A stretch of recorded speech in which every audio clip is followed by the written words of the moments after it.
Hello, hello, hello. Let me do this. All right, welcome, welcome. How's everybody doing? This is the third community education call. Yeah, today we're going to be doing an overview of everything, but specifically, I wanted to talk about emissions and kind of how emissions decay because some people had some questions that I saw about that. But obviously, I'm welcome to answer any question that you might have. If you haven't been to one of these before, or you're watching on YouTube and kind of wondering what it is, this is my attempt into making sure that I can record videos that encompass the entirety of the Solidly ecosystem so that you kind of have a better understanding, so that you feel confident in your position. And that's the best thing that I can do, right? Is just educate. That's what I'm good at. So I want to make sure that everybody that is a part of Glacier has a full understanding of what their position does. And I think that's better for you as an investor. I think it's better for the protocol, and for the longevity and health of it. So yeah, if you're here, welcome and thank you for spending some time with me. And again, feel free to ask any questions throughout. They're not very long. They're slotted to be about 15 to 30 minutes. And that's kind of my goal, right? Is to just talk about something on the platform and hopefully help it click for modern users that are using our platform that may have questions. Yeah, so today we're talking about the emissions. And I have a picture of the emissions that I'm going to post in this chat, that can help you understand a little bit about where the decay is at. So this is a rough one of it, but it's with everything. These are technically the correct numbers. If you don't know, every 7 days when we start a new emissions, the decay is 1%. So we start with 3 million, which is all the way on the left side there on that graph. And every week it decays down by 1%. So the following week, it'll be 2.97 million. The following week after that will be 2.94 million. And it will continue to scale down until about week 104, where we'll actually cut down the emissions by 0.5% decay. So it just take the actual value of 3 million Glacier, and you'll find out what the following week is by just doing a 1% decay. So multiply by 1%, and then subtract that by the value you started with, which is 3 million. So this is what's happening every single week. And what it's essentially doing is it'll eventually get into, like, it'll infinitely approach a number, and it'll never really go past that because it's constantly just, essentially slowing down every single week. And we may tinker with these emissions. By no means am I stuck into this emission model. And we can obviously change the decay.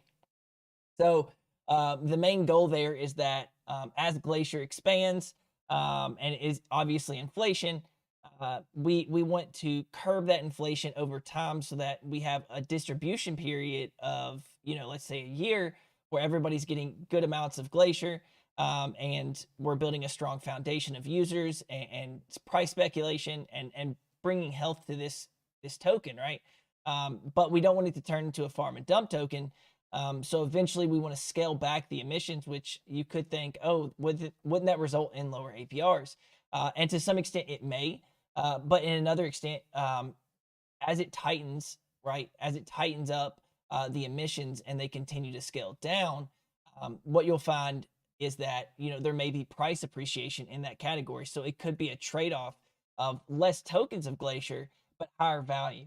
And that's why it's oftentimes good to be in early into some of these projects. Now, not obviously, even Glacier itself has a risk of not succeeding, and any project can, of course, not succeed in that category.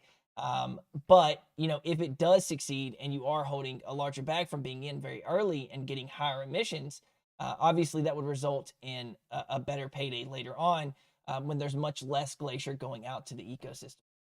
So hopefully that makes sense on how emissions work. And if you want to know where emissions go to, it goes into those gauges.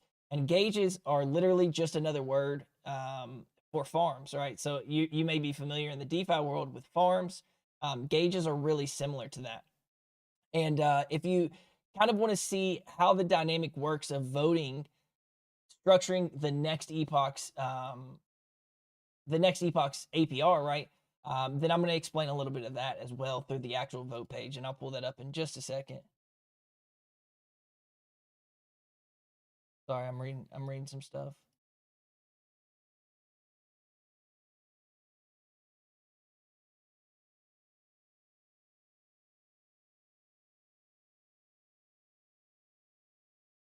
All right, Cool. Sorry, dead air. I was reading something.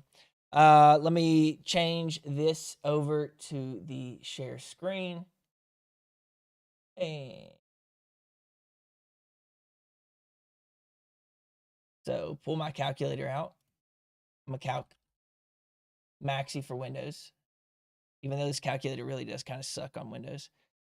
All right, so we want to find out kind of what the next emission is going to be. Now, let's say we're at the end of the epoch, right? And this is exactly what the votes are going to be. We can assume that BTCB WaveX got 12% of the total votes, right? So next week's emissions, right, which we're actually going to be in epoch 3, right? We're in epoch 3. So next week's emissions should be this 40300. And even if it's not, I'll show you the math, right? But this is accurate as far as I know it. But I'm going to show you the math of how to kind of calculate what the APRs might look like and how we as a team are calculating APRs. So we know that there is this many Glacier going out next week, and we know that BTCB WaveX right now has 12% of the total votes. Next week, when epoch flips, this gauge will be loaded up with 12.45% of this. So 12.45%. 366,000 Glacier will be loaded up in this pool. So if you want to see what APRs would look like, we go to the liquidity page. We find the BTCB. We find it here, and we see that there's 1.828 million, right? And we know that there is 366,000 Glacier going over 7 days to this pool, right? And so with that in mind, let's go ahead and get the price of this, which is, what are we at? Can we just put 0.4 cents here? So about $14,000 of emissions are being pointed to the BTCB WaveX pool as it stands right now. Now, obviously, votes can change around, but we're assuming that it's static as it is right now. And so we know there's 14 million or 14,000 being distributed to 1.828 million. So if we divide that, right, by 1.82800, that's about 0.08 or 0.8%. Am I right? Yeah, 0.8%. I've actually done this math all fucking wrong. So sorry, my math's all fucked up. I think it's, does anybody else do this where I'll do divide and multiply all the time till I know I get a number that is actually correct. Let's see. Divided by 14. Is this right? I'll get it right. 130% APR. That sounds right. Anyway, one of these math equations works. And so what you pretty much do is use the TVL. You know there's 14,000 emissions going to it. And APR assumes that it's going for all year. Now, we know that these APRs change every 7 days. And this quantity of Glacier, that's why APRs are kind of a little bit different here, because where it may have this much TVL next week and $14,000 worth of emissions, maybe Glacier pumps and maybe TVL leaves. And of course, APR would then go up. In fact, APR has gone up pretty significantly on these pairs that started at like 23% earlier this week. But because of price appreciation, we're now at 43%. But yeah, so votes right now, right? These votes will always equal out to 100%, right? Like every one of the 37 pairs we have will equate out to 100%. And this is what I mean when it structures out by next week's emissions, right? It's calculating based on this graph that I've sent you, right? And I can actually post this, I guess, somewhere where it's the weekly decay model of emissions. So you can actually kind of look at it yourself. And it helps you kind of strategize, right? That there is like a little bit of that you know kind of what to expect in the following week. But it's really hard to tell because like we've already seen, votes change quite often. And some of these votes that are here at this 12.45% could actually move over to something that's different, right? So yeah, I think that's a good overview of kind of where emissions are structured. Something else that I wanted to cover that I think we're going to do another community education call on is locking. The locking mechanism, I understand that people, whenever you lock it, it's showing you a lesser amount. Especially if you locked right now, it's going to show you a lower amount. It's because of the checkpoint system that we have in the contracts. based on the epoch timer, right? The epoch timer is static. It's set up where it is like this across all of DeFi. And because of that, right, it's because it's trailing from last Thursday at 12 a.m. UTC. So if you were to do it the block after the epoch flip, and a block is just a time period on a blockchain, right? And it's just like a second after the epoch flip, we could even say. You're going to see the full amount of Glacier, of V Glacier as your position. It's going to display it. But everybody's V Glacier unvest at the same time, week over week, the same amount. So if you were to lock midway through the week, you're going to see a much different position size than if you take that same VNFT and relock right at the epoch flip. Because now you're relocking at the earliest point you possibly can. You're going to see it display a higher value. And that's intended. It's supposed to be like that. It may seem like you're at a disadvantage, but everybody is investing at that exact same schedule. So I think that it really isn't that big of a deal. You can't get more, right? Like somebody behind you isn't going to be able to revote and get more V Glacier unless, of course, they bought more V Glacier. But if they were to lock the same amount as you at a later time period, they're going to get less V Glacier as well, and it'll be comparable to your V Glacier size because they all invest on the same schedule. I'm trying to think if that's the majority of some of the things that we wanted to talk about. Yeah, is there any questions? And Dylan, you can send me some if you've seen any. Avery, same thing, or any of the mods or anybody that's seen questions. I think it'll be, if you have any, I want to go ahead and answer them. I know we're already at 17 minutes, but these are supposed to be a little bit shorter because I want them kind of shorter form content, so that users that come in that want to watch the YouTube videos, we can kind of send it. And we really, I really want to get a lot of short form content out. I think it's impactful to do that. Sadly, it's been difficult for me to actually record.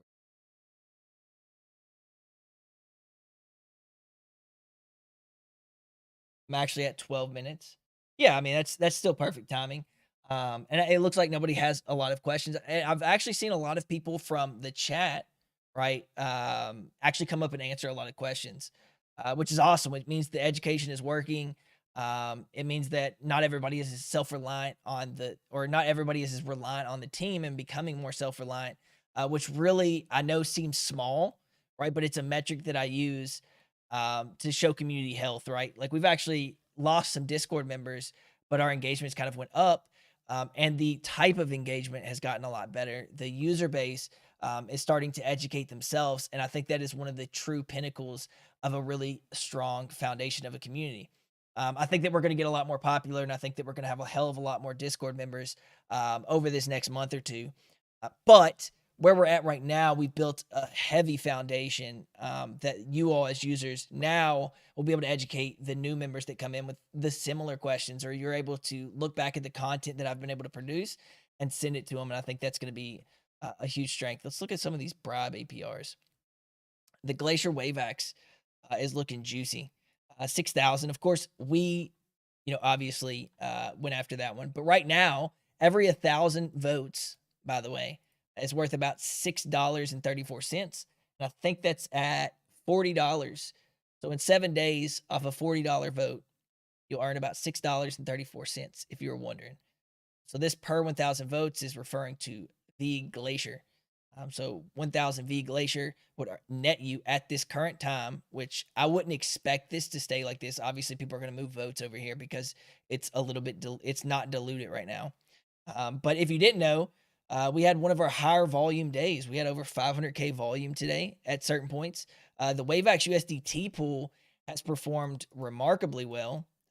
We earned, even before we bribed with the Glacier, about $500 over the last 5 days so far. So things are starting to pick up. We're starting to pick up a lot of volume. Aggregators, we've talked to OpenOcean now, who's on 2 to 5 weeks of integration. 1inch, Paraswap, those three are huge, and it looks like we're on their radar. So I think we're doing a hell of a good job. We built a really awesome foundation to start the flywheel effect. And if you have any more questions, obviously you don't have to wait every week for us to do community calls. always feel free to come back in and ask me any questions you have. I'll do my best to answer it if I'm online and available, and so will the team. So hope you enjoyed it. Number 3. Number 4 will be next week. I think we're going to start at this standard time of Mondays at 6 p.m. Eastern. It's easy for me to get on. And of course, they're very short, so it's not a big deal. So if you have any other questions, please ask them now. But I'll go ahead and end it here. And I appreciate everybody's time. I'm not used to doing short form, so I guess I feel like I need to be long-winded when in reality, I don't. I've said what I need to say, and hopefully you all have a better understanding than you did the previous day. So thank you for your time. I'm going to bring the bot back up to play us out. And I appreciate everybody coming into the third community call. Thank you, guys.